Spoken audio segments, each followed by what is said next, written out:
Happy Veterans Day, everyone, to all my fellow veterans. Thank you for your service.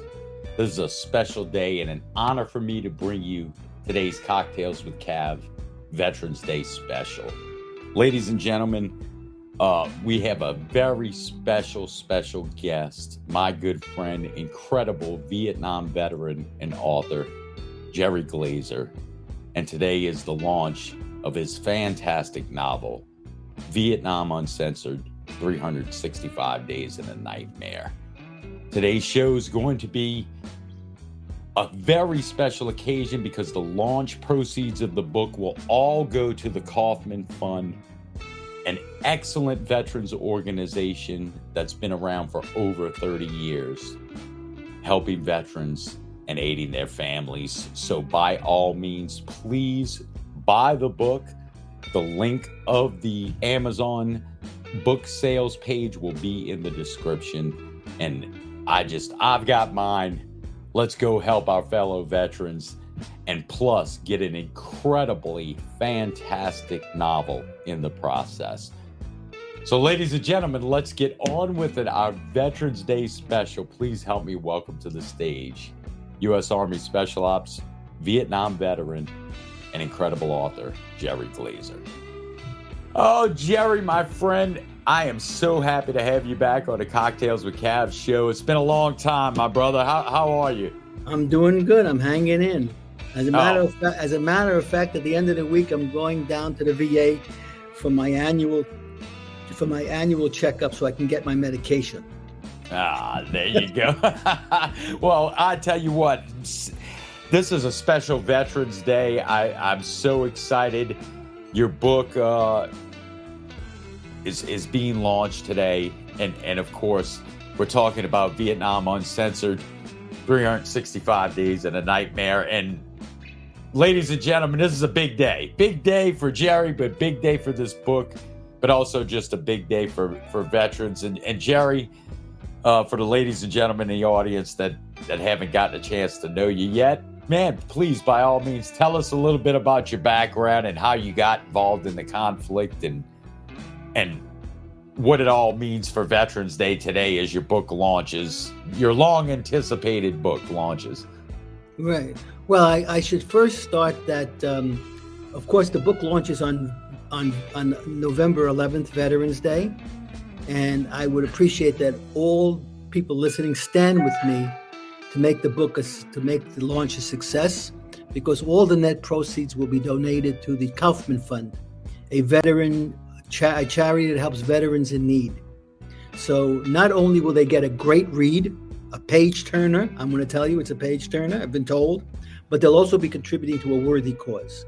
So that's part of why what we're doing. We're doing it on Veterans Day because we're turning over all the net proceeds we've already committed to the Kaufman Fund. So whatever money we get, we're going to give it to him. And I said to him, and just to give you the type of people they are, I said, I don't know how many books we're going to sell. I might sell only 4 books to my 2 brothers and my cousin. So he says to me, whatever it is, it's more than we have now. Well, I'll tell you, the Kaufman Fund is definitely a great organization. Yeah, does a lot of great work. He didn't care. He said, no, I appreciate the offer. Thank you very much, Jerry, and we'll see. But meanwhile, they're also excited. That's it. Over 30 years of helping veterans and their families, man. It's a great organization. Both so he great and cause. Both he and his brother are veterans, Vietnam veterans, as a matter of fact.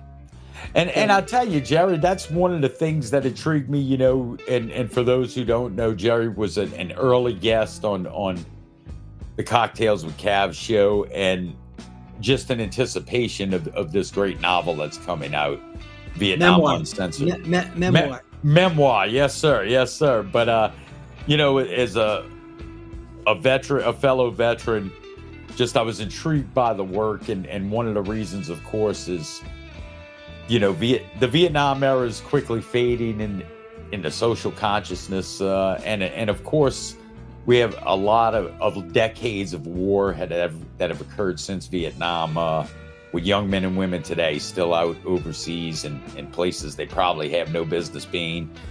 But it's just, the book really hits home. And so, Jerry, if you could, man, give everybody a little of your background of how you, what you did in Vietnam, and how you forged that bond that comes with combat, and what we're getting into in your novel.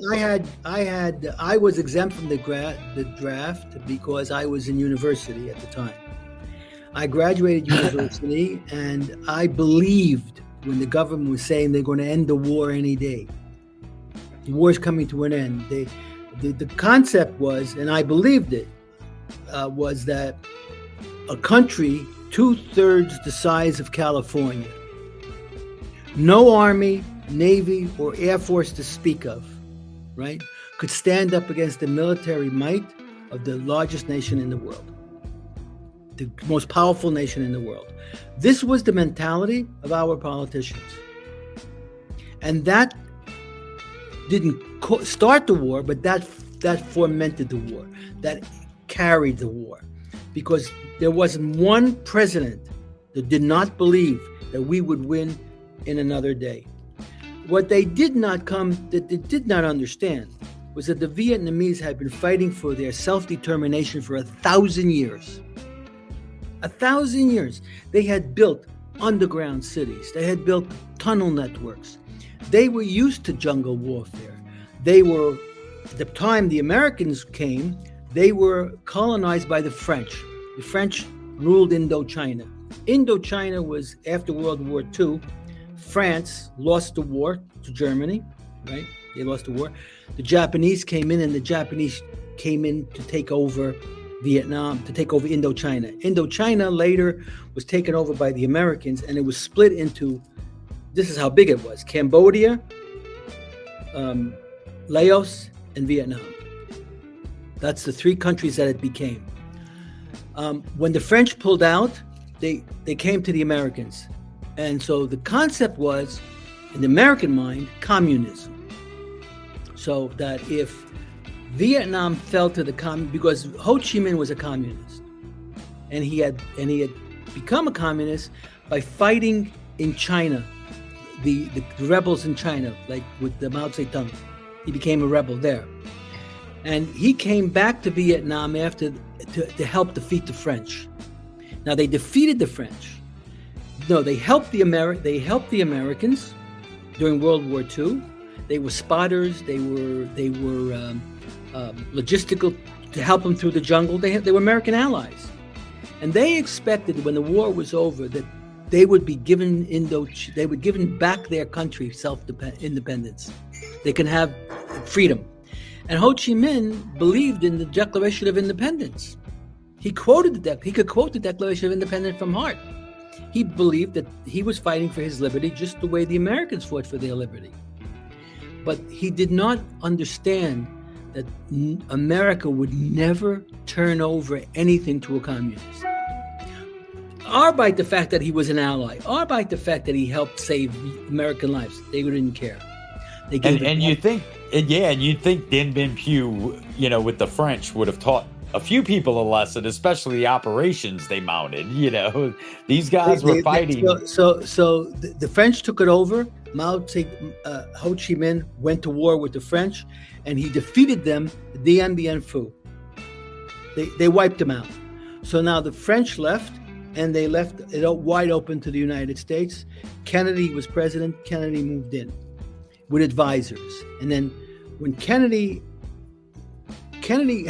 wrote a book, Profiles in Courage. That book was a bestseller.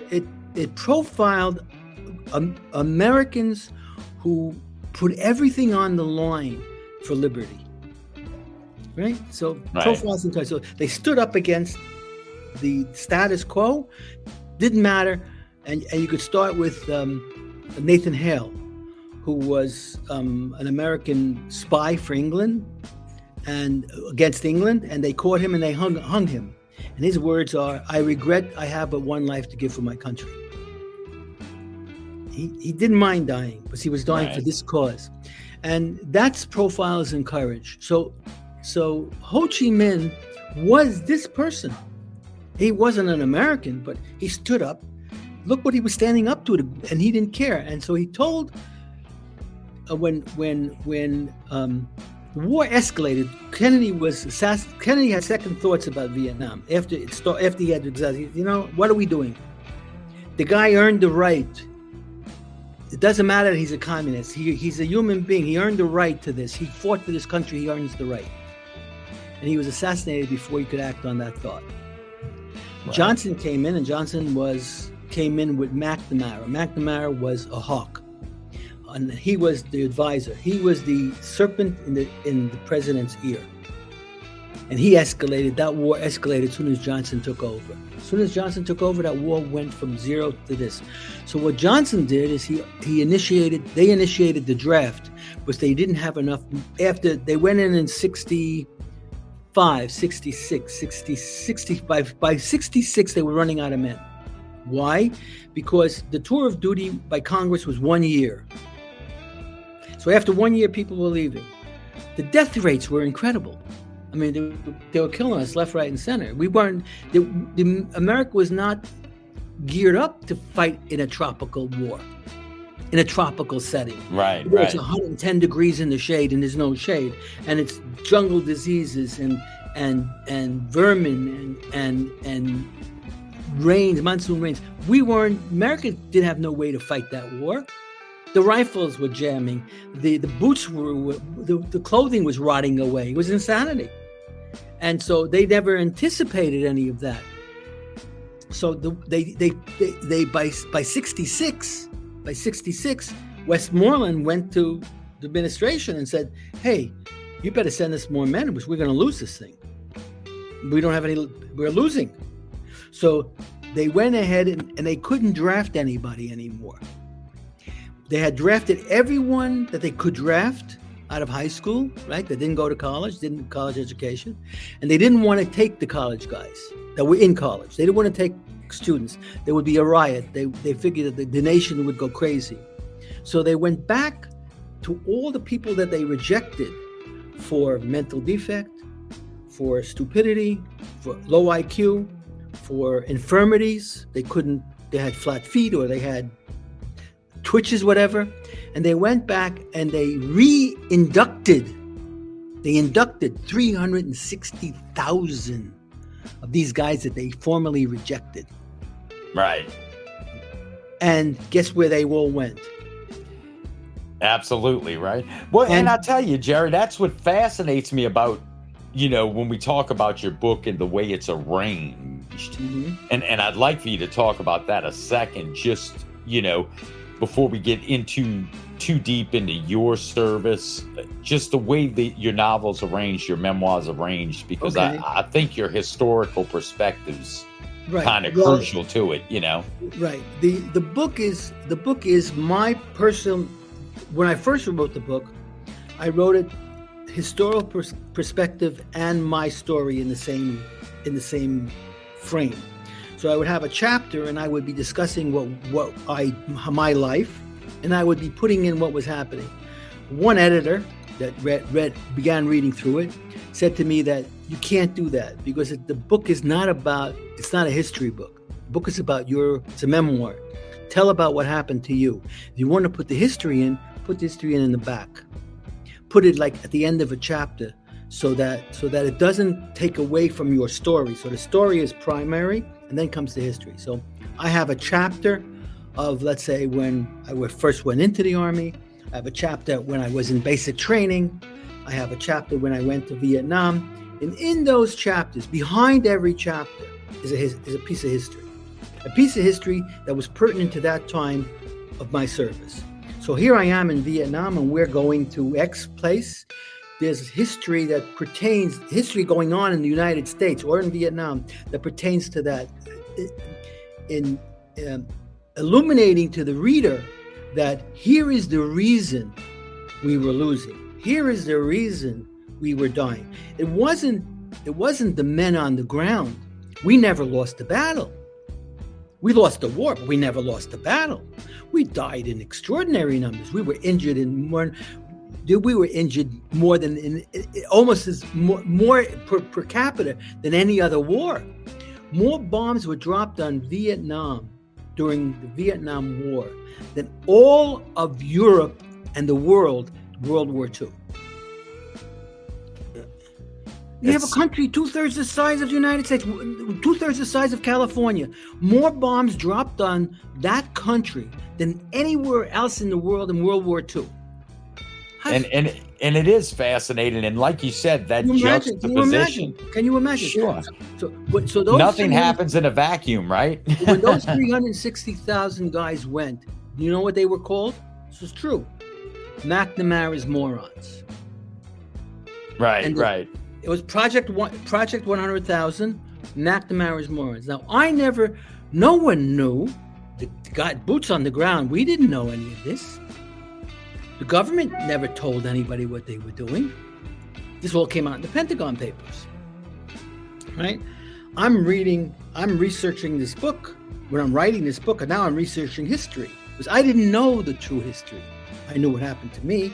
I knew the story of our battles, of our unit, of what went on. I did not know the duplicity, the lies, the propaganda, the cheating, the excuse my language, the motherfuckers, what they did. They should have been prosecuted as criminals, what they did. It was unjust. There was no reason for that war. It was purposeless and it was useless. The Marines, 1st Cav, 2nd Cav, 63rd, Airborne, 5th Army, 1st Army, every one of those guys put their lives on the line. They were all heroes and patriots doing what they were supposed to do. But the politicians weren't looking out for our welfare. They were just throwing meat. They were just throwing meat into the fire. Henry Kissinger, when Nixon won the election, Henry Kissinger made this comment: military men are dumb, stupid animals, right? Dumb, stupid animals, only to be used to conduct foreign policy. Yeah. You're taking all these lives. 2.5 million men passed through those doors. 2.5 million Americans went through the portals of Vietnam. More than 58,000 died. More than 150,000 were wounded. 300,000 suffered the effects of Agent Orange. 22,000 committed suicide. You're telling me we were dumb, stupid animals? That's his comment. I live 1,000 years, George. If I live 1,000 years, I won't forgive them. 1,000, I won't forgive them.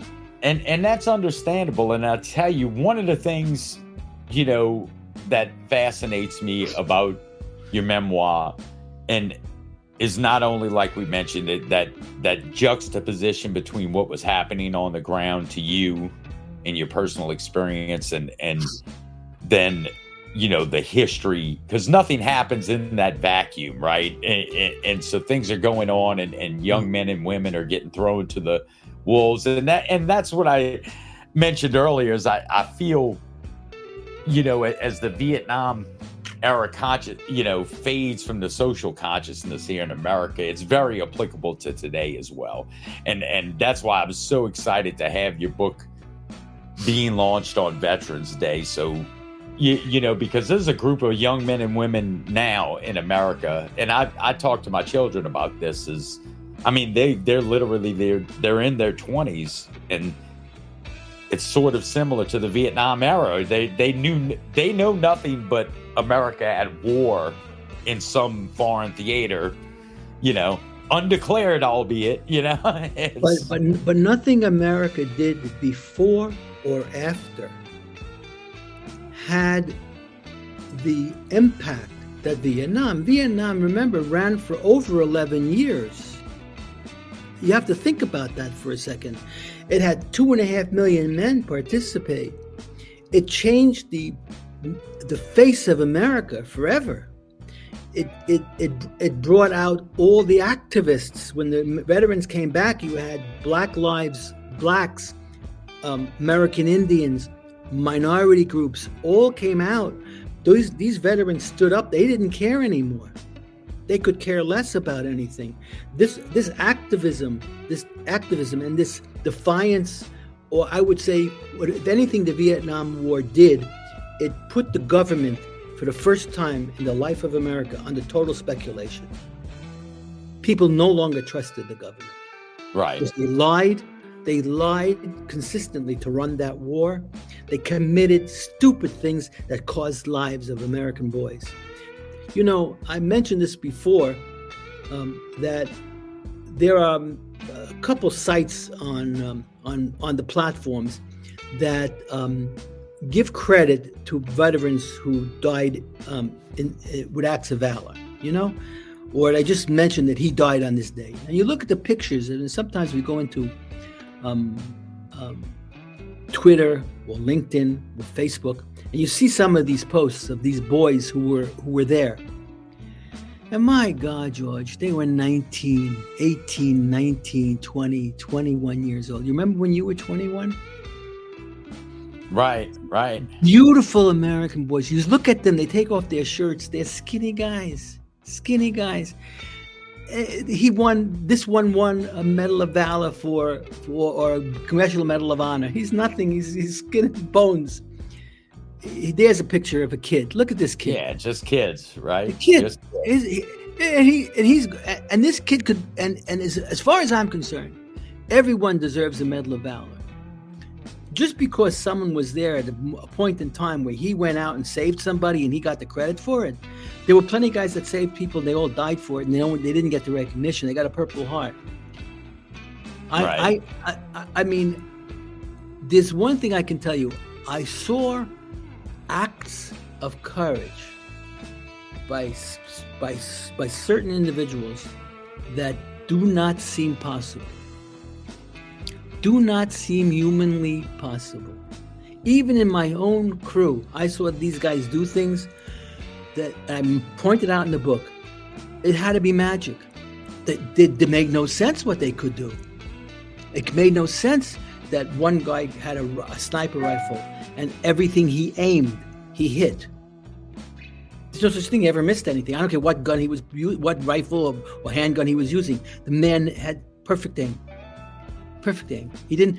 You see him looking through a scope. Boom. Wherever we were running, we were being pursued. I made a mistake, and we're being pursued. And we're being pursued for, I think, 2 days, right? And there's no place to hide. There's no place to go. I mean, there's a larger force pursuing us. It's not as if there's 10 guys pursuing us. There was like 200 guys pursuing us. So there's no way we're going to outrun them or outflank them. We had to get...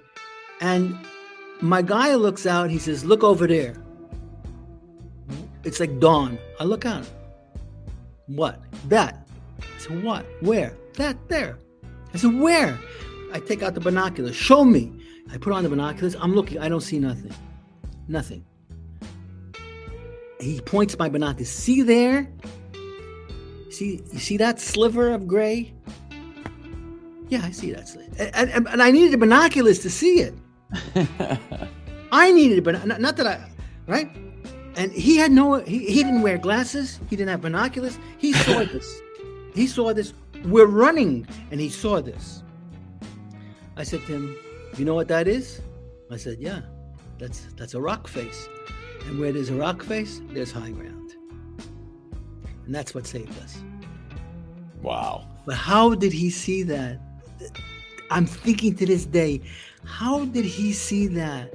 How could he see that a mile away? Or how far was it? A sliver of rock that looked no more than the side of your hand? Well, and I think in general, in combat, and I think, Jerry, you could probably attest more than most that, there's a certain amount of providence involved in combat. It's not the bullet with your name on it that you're worried about. It's the one that says to whom it may concern, right? all I could say is that I didn't believe in luck, and I didn't believe in prayer, because nothing ever worked there. And the one thing I came to believe in was that death does not refuse anyone. Death does not, that came to me one day, death does not discriminate. Black, green, blue, purple, stupid, smart, private, general, corporal, captain, all fell prey to death's hand. They all entered eternity together. That's one thing I can tell you. You could be Christian, you could be Jewish, you could be Muslim, I don't care what you were. You could be Baptist, you could be white, you could be black. You were all accepted into the kingdom of death. Everyone was. You may not be accepted in the high society in Florida. You may not be accepted into the Marines. You may not be accepted, but you were accepted into the kingdom of death. Everyone was. And you didn't need to pray. You didn't need anything. Gladly accept you. You want? Come on in. Anytime. Like the guy who jumped out of a helicopter. He went right there. And do you think and that once you have that kind of commonality, right? Everybody's green, like we used to say, right? In the service, right? Do you find that contributes to the type of bond that occurs between people in combat? You know, because it's different than in friendships in civilian life. It's much different. It translates into civilian life. I think it translates into civilian life that you are separate and apart. Unless you can find another brotherhood.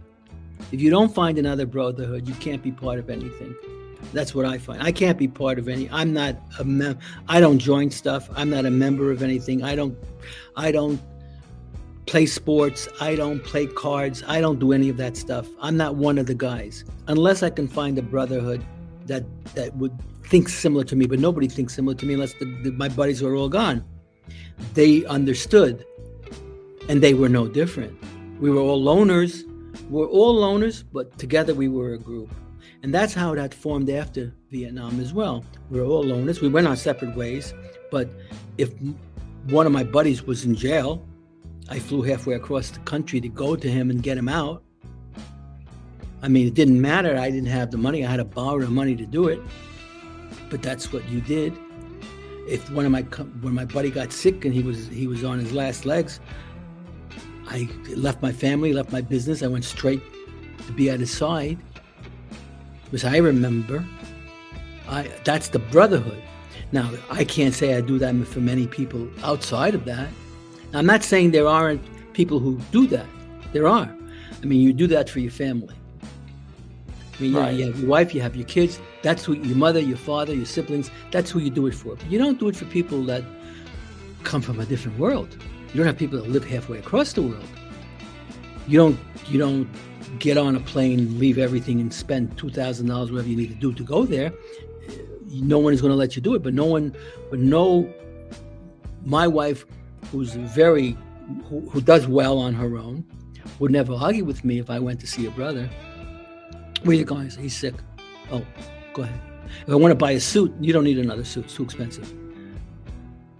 But she understood that has to be done. There's no way you can stop me from doing it.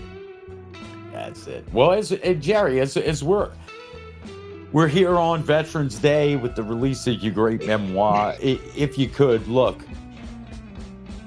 to kind of wrap things up, to tell everybody, kind of give them a brief overview of your service that's kind of depicted in your novel. Right. As well as what you think it means. Okay, well, to veterans today. Okay, and especially our young men and women that are dealing with things. Well, I became the leader because of my training and my education. I became the leader of a special ops group, and who, by a strange set of coincidences, went to work for a general. And that general had his own agenda. He was a colonel when I met him, a full bird. And by what I did for him, he became a general. So I was supposed to go to the Pentagon with him after my service, but I was injured, so I never could go. He wanted me anyway. I decided against it. I said I wasn't going to go back into the service. I never was a leader. I don't think I was anyone thought about anything about except getting an education, getting a job, and getting a life. I was pulled in by the draft. I went into the service, and I got pulled into special training by a strange set of circumstances. It's in the book. And when I got to Vietnam, this general picked me up. And he picked me up, and as he picked me up, he understood my value. He understood what I could do, and he counted on me and he formed his own unit, his own special ops unit for him. And he operated for his buddies in the Pentagon. They had things that they wanted done, and he would do it for them. And so my unit, while we were in the Vietnam War, we were not part of anything, not part of any bigger unit like the 82nd Airborne, the 1st Cavalry. These guys were all one. We weren't one. We worked for him. And wherever he told us to go, we went. And I'm not going to say everything he did was honorable, but everything he did, we accomplished. And everything we did had an existential threat from the beginning to the end. So we woke up every day in trauma, and we went to sleep every day in trauma. And no matter what happened there, even if we did nothing, it was traumatic. There was nothing that ever happened there that you can. It was a place where the abnormal becomes normal. There's things that happen there that you cannot accept. It's going to happen. What are you going to do about it? There's nothing you can do. You're going to get a skin disease. You're going to get VD. You're going to get all these things that are going to happen. Here, you don't think twice about it. You think about it. Oh my God. Oh, it is what it is. Guy walked out of a helicopter. Well, who would do that? I mean, what's going on there? And the pity of it all, you don't see it coming. But you're in it. You're in the fishbowl. You are part of that world. You're swimming around with the fish. You don't see the outside world affecting that bowl. You don't see that someone is heating up that water or making it colder. You don't see them adding the food. You're in the fishbowl, so you don't see that you are slip sliding into insanity. You are. There's no way you can't. I mean, reach into a helicopter to get someone's dog tags, and you're reaching into his body. Your hand goes inside his body. You do that, and then you come out. No matter how much you've seen, no matter what you've done, the idea of it, things that you see beyond anything that you could ever imagine. So I always say, you want to write a war story, and you want to put anything in it you want. You put anything in it you want. You write the war story. Write the worst war story you could, the worst horror, the worst tragedy, the worst shit that happened. You write it, and I'll believe it. Because nothing can compare to what the real thing was. There was nothing. I think back, because, wait a minute, did I do that? Did I wind up? It doesn't seem possible. Nothing seems, and everyone was as crazy as me or crazier. From the privates to the generals, there was nobody that was sane there. Nobody that was sane. I don't care. That's it. And having been through, one could definitely argue the worst of the worst. For the human mind to take in and survive through, and not only that, come back home. I don't speak for others, because everybody's life is different and everybody interprets things differently. I explain in the memoir. I explain my feelings and what I was thinking. I can remember what I was thinking, and that's what I write about. I don't write about the next guy, about what he was thinking. I write about what I was thinking.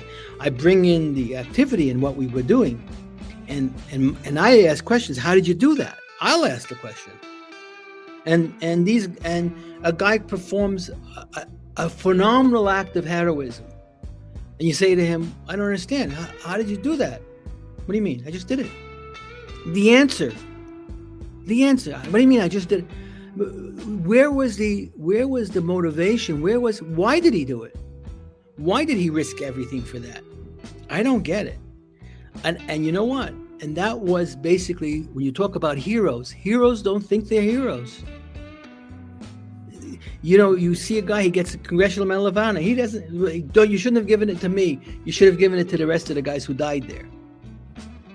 He doesn't think he deserves it. He went ahead and he operated on the extreme hazardous condition. He saved 3 people by bringing them back to safety. He was shot twice doing it, and he gets a Congressional Medal of Honor. But what about all those other guys that were doing the same thing at the same time that they wouldn't get noticed?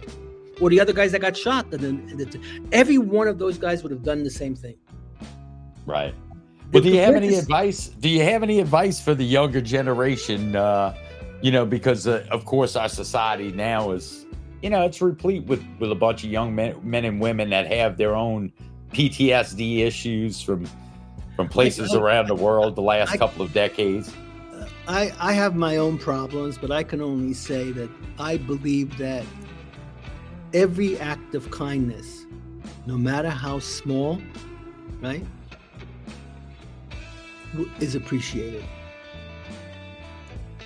And you never know what that act of kindness will bring. It's like throwing a pebble into a calm lake. It creates concentric circles.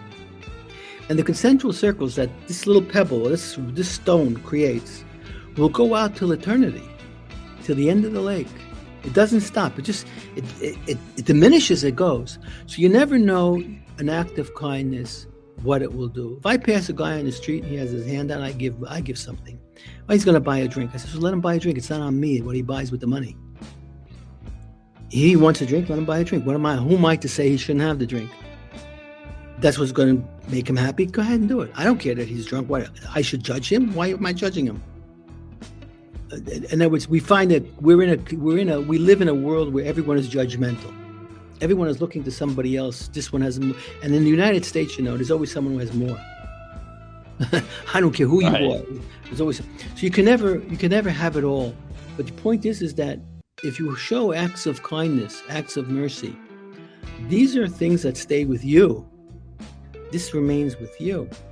My father used to have a saying, you have, you give, you are.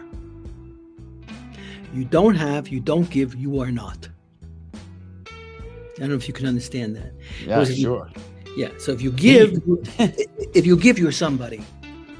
And you're somebody to the community if you give. If you don't give, you're nobody. And the point is you don't have to give money. You can give time, you can give effort, you can help, and you can be kind. I mean, I've walked out of places where the guy in front of me just walked right out and the door closed in my face. I was in Manhattan on 5th Avenue, pouring rain. I had an umbrella, I'm walking. And there's this woman in I would say a nightgown. And she's practically naked in the street, and she's sitting on the corner in the rain. In the rain. Nobody stopped. Everybody walking past her. 5th Avenue. I mean, the richest, I stopped. I gave her my umbrella. I had a hat on. I gave her my umbrella. I said, is there anything I can do for you? Do you want a coat? She says, can you get me a coffee? Absolutely. I said, you know where I can get a coffee? She says, sure. Up the block. At the end of the block, there's a coffee shop. You can get me a coffee there. I said, you sure? She said, yeah. How about something to eat? No. So I go to this coffee shop, and I say, I'm looking for a large coffee. He says to me, oh, don't tell me you're going to bring it to the girl on the corner. I said, yeah, I am. He says to me, okay. He says, I'm going to throw in a cinnamon muffin, because that's what she likes. Because other guys have seen her and stopped. So I brought her the coffee with the muffin, and then she says, take your umbrella. I said, no, you keep the umbrella. I said, I should give you my coat, but I can't. So she said to me, no, you don't have to give me a coat. I'll be fine. But she was soaking wet. I mean, but nobody stopped. You would think that someone would have stopped to help her. I mean, I wanted to call the cops. As a matter of fact, I think I did call the cops. I did call. No, I'm sorry, I did. I called 911, and I told her there's a woman on this corner here. She's destitute, and she's sitting in the rain, and she's practically naked. You should come and help her. And they said, okay, should I wait? She said, no, you don't have to wait. We'll find her. after I gave her the coffee. Right. I don't think she wanted help, but I don't care. But that's the point. Another time I was passing a Central Park. Central Park has pavilions. Have you've been to New York? No? Yeah, Central Park has little pavilions. So there was a pavilion, and again, it was winter, dead of winter, snow, and I was walking through the park, and I hear someone screaming. So I go into the pavilion, I see this woman running around, tearing her hair out. I mean, so I call the cops, right? And the cops say, I call up 911. I said, look, there's a woman here. I think she's pulling her hair out. I think she needs psychiatric help. I think you need to send somebody. She says, where are you? She says, okay. I said, what do you want me to do? She says, can you wait around till the police get there so you can show them where it is? I said, sure. I said, use the 59th Street entrance. So they came, the cops came, and I said, she's in there. And I stuck around to see what would happen. Nice boys, young cops, and I walked in, and they were talking to her. I said, what's up? He says, everything is fine. We're going to take her over to Bellevue. We're going to get us sorted out. We're going to, get her some, new fresh clothes and get her something to eat. I said, she probably is off her medication. Now, what did it took an hour or 2 hours away from me, but why not? Right. But it wasn't the only one walking through that park. You think to yourself, the next guy will do it, but the next guy doesn't do it. That woman in the street, nobody stopped. Everybody was too busy, all in their fine clothing, to stop to help this woman, practically naked in the street. She was destitute. She wasn't that she was a whore, or she was just a homeless person who got stuck in the street. It's stuck in the rain. I think her legs gave out. Yeah, well, and I tell you, I think that is probably this Veterans Day, Jerry.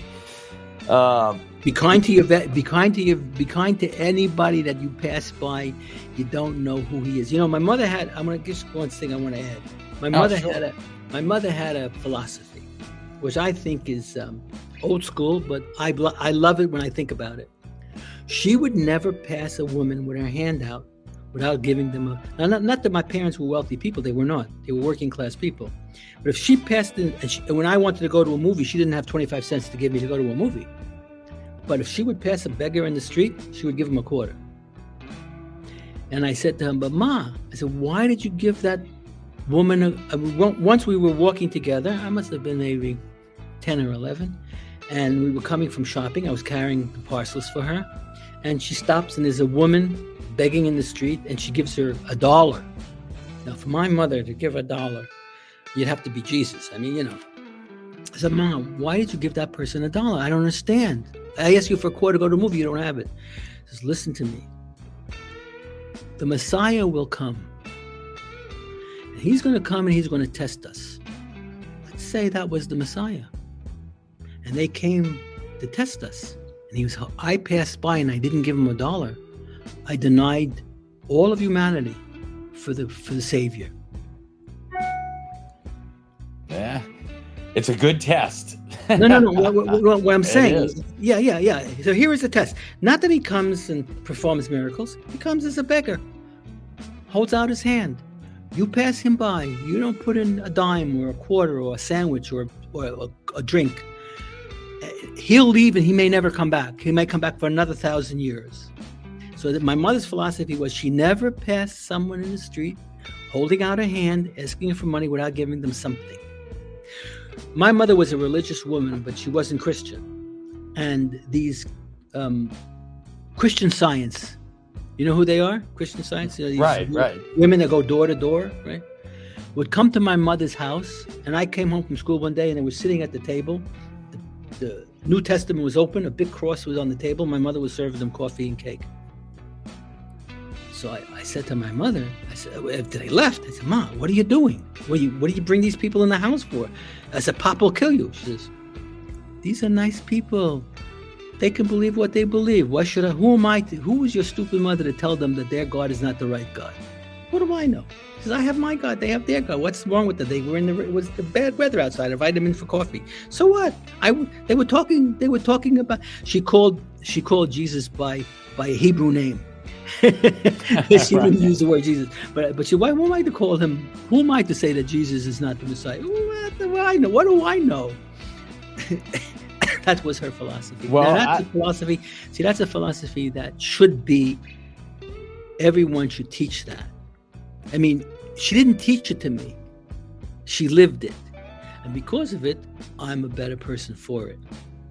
Well, now, when I think of her, I think of all these little incidents, and she would say, "You're stupid, mother," but she was not so stupid. that's true, and I tell you, Jerry, I think out of your memoir, which I know you once had told me is, it was cathartic for you to get it out on paper too. I suffered 2 breakdowns. Yeah, and I think just to wrap it up on this Veterans Day, to find what you were just talking about, to find that kind of humanity out of the inhumanity of what was Vietnam and your service. And I hope everybody, ladies and gentlemen, it is Veterans Day. Celebrate it with picking up this incredible book, Vietnam Uncensored, 365 Days in a Nightmare. You can find it, of course, where you get all your great reading material. And VietnamJerry.com, of course, is also Jerry's website.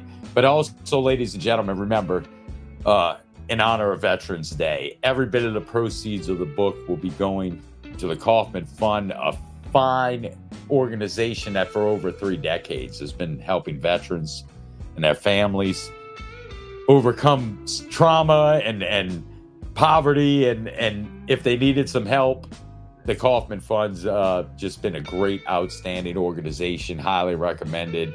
So, and remember, all the proceeds of the book sales for Veterans Day will be going to the Kaufman Fund. Jerry, my friend, fellow veteran, I can't thank you enough for joining us and having our Veterans Day special in honor of your great memoir, Vietnam Uncensored, 365 Days in a Nightmare. All the links will be in the description of the show for you. So please, by all means, go pick it out. Help veterans, help the Kaufman Fund, and hey, help Jerry. He poured his heart and soul into that book.